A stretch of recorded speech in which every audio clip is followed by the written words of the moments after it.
دوسری طرف حضرت ابو طالب جو تھے ان کے کافی بچے تھے اور وہ ان کو سپورٹ نہیں کر سکتے تھے، اور وزن ان کے اوپر بہت پڑتا تھا کہ وہ غربت والی فیملی تھی، آپ صلی اللہ علیہ وسلم کو پال رہے تھے، وہ تو آپ صلی اللہ علیہ وسلم کو پالا انہوں نے، بڑا کیا، پر آپ صلی اللہ علیہ وسلم شادی ہو کے الگ تھے حضرت خدیجہ کے گھر پہ، تو اور وہ کام کر کے ان کی ہیلپ بھی کرتے تھے حضرت ابو طالب کی.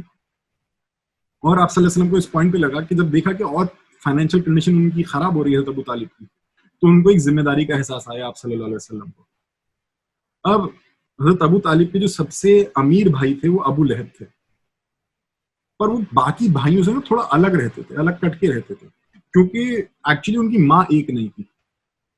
کہ ابو لہب کی جو ماں تھی اور حضرت ابو طالب کی، حضرت آپ صلی اللہ علیہ وسلم کے فادر کی، ان سب کی ماں الگ تھی. تو ابو لہب بھلے چاچا تو تھے آپ صلی اللہ علیہ وسلم کے، پر ان کی ماں جو تھی اور حضرت ابو طالب کی ماں جو تھی وہ الگ تھی. حضرت ابو لہب الگ رہتے تھے، سب سے تھوڑا ریموٹ کٹ کے، تو ان سے کوئی امید نہیں تھی کہ بہت زیادہ آ کے ہیلپ کریں گے حضرت ابو طالب کی. تو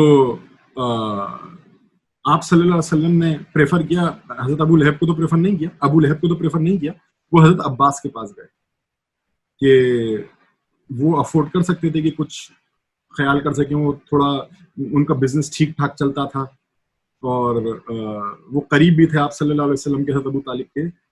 تو جو ہیں حضرت عباس کی جو وائف تھی ام الفضل، وہ بھی آپ صلی اللہ علیہ وسلم کی قریبی تھی، مطلب بہت اچھے ملنے ملانے والے جو ہوتے ہیں نا رشتے دار، ان میں سے تھے حضرت عباس اور ان کی جو وائف تھی. اور سب آواز میں بہت محبت کے رشتے تھے، بہت کیئرنگ کرتے تھے ایک دوسرے کی.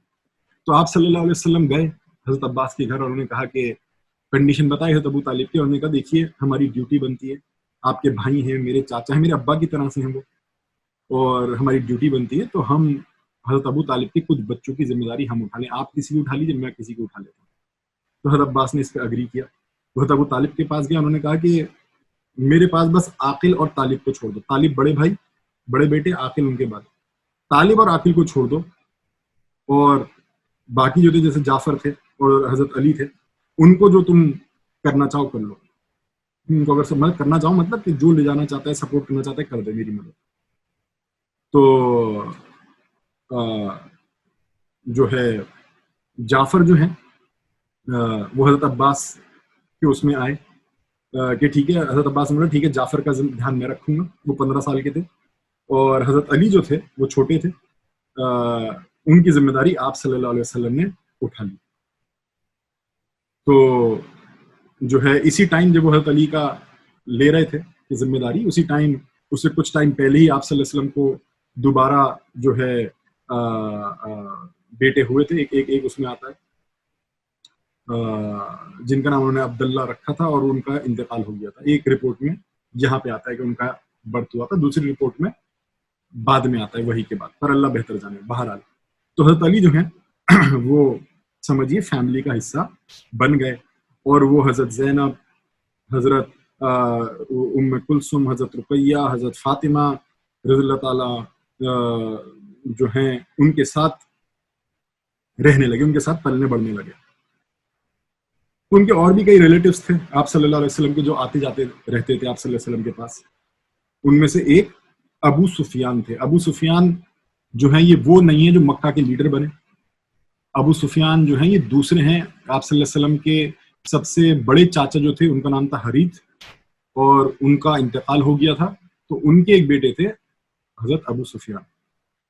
تو حضرت ابو سفیان جو ہیں یہ پہلے جب آپ صلی اللہ علیہ وسلم نے جب اپنا مشن اناؤنس کیا تو یہ دشمن بھی بنے، بدر میں لڑے بھی ان کے خلاف، پوئٹری بھی کری آپ صلی اللہ علیہ وسلم کے خلاف، پر بعد میں جا کے یہ آپ سے ایمان لے آئے.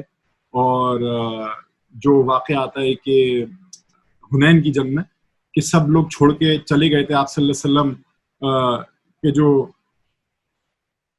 سواری تھی اس کا لیدر کا جو وہ ہوتا ہے سٹریپ پکڑے ہوئے وہی تھے، ابو سفیان کھڑے ہوئے تھے.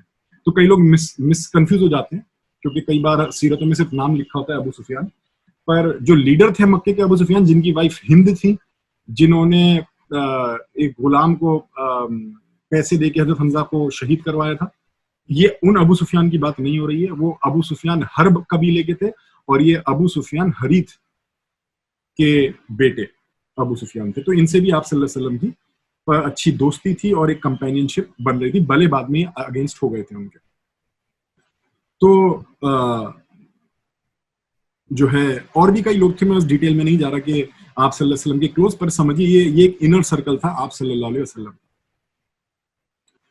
تو آپ صلی اللہ علیہ وسلم کا جو ٹائٹل تھا الامین وہ انہیں مل ہی چکا تھا, جیسے ہم پہلے بات کر چکے ہیں, اور ان کا نام بڑھ ہی رہا تھا کہ ان کی فیملی, ان کے سرکل کے باہر لوگ انہیں جانتے تھے, الامین ہے, صدیق ہے, ٹروتفل ہے, ٹرسٹ وردی ہے. اور حضرت ختیجہ بھی ان کے ساتھ یہ جو بھی ان کے لو کیئر اینڈ مرسی کے جو کام کرتے تھے یتیموں کے لیے, لوگوں کی مدد کے لیے, ان سب میں جو ہیں ان کا ہاتھ بالکل قدم سے قدم ملا کے آپ صلی اللہ علیہ وسلم کے ساتھ وہ روشنی جو تھی وہ پھیلا رہی تھی آپ صلی اللہ علیہ وسلم کے ساتھ. سمجھیے حضرت خدیجہ کی طرف سے بھی کچھ لوگ تھے جو ان کے سمجھیے انر سرکل میں تھے. ہم نے آپ صلی اللہ علیہ وسلم کا تو دیکھا, یہ بھی اس میں بھی ایک نام آئے گا جو امپورٹنٹ ہے, آگے سیرت میں یہ نام آئیں گے. ان کے جو تھے آپ صلی اللہ علیہ وسلم, حضرت خدیجہ کی بہن تھی ایک خالہ, جن کے ایک بیٹے تھے ابو العاص. تو ابو العاص کی خالہ تھی حضرت خدیجہ. یہ لوگ بھی ان کے گھر بہت آتے تھے, فریکوینٹ وزٹر تھے. اور حضرت خدیجہ جو ہے اپنے ان سے بہت محبت کرتی تھی, حضرت خالہ کے بیٹے سے, کہ خالہ تھی ان کی, بہت محبت کرتی تھی, اپنے بیٹے کی طرح سے ٹریٹ کرتی تھی. اور جو ہے ہیلپ اینڈ ایڈوائس خالہ ان سے مانگتی رہتی تھی حضرت خدیجہ سے اپنے بیٹے کے لیے. اور جب ان کے جو ہے شادی کا مسئلہ لے کے آئی حضرت خالہ حضرت خدیجہ کے پاس کہ بیٹے کی عمر ہو گئی ہے شادی کے لیے, تو کوئی اس کے لیے رشتہ بتاؤ. تو آپ حضرت خدیجہ نے آپ صلی اللہ علیہ وسلم سے بات کری اور آپ صلی اللہ علیہ وسلم کو بولا کہ کیا ہم اپنی بیٹی زینب کیا نکاح کر دیں ابو العاص کے ساتھ.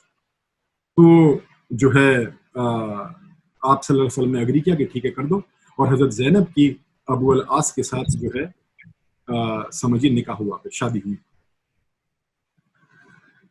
تو یہ ابو العاص کا واقعہ, حضرت زینب کا واقعہ آگے پھر سے آئے گا جب ہجرت ہو جائے گی. اس کے بعد امپورٹنٹ کچھ پوائنٹس آئیں گے حضرت زینب اور ان کے ہسبینڈ سے ریلیٹڈ. اسلام سے ریلیٹڈ انٹرسٹنگ باتیں جاننے کے لیے دیکھتے رہیے ہمارے ویڈیوز.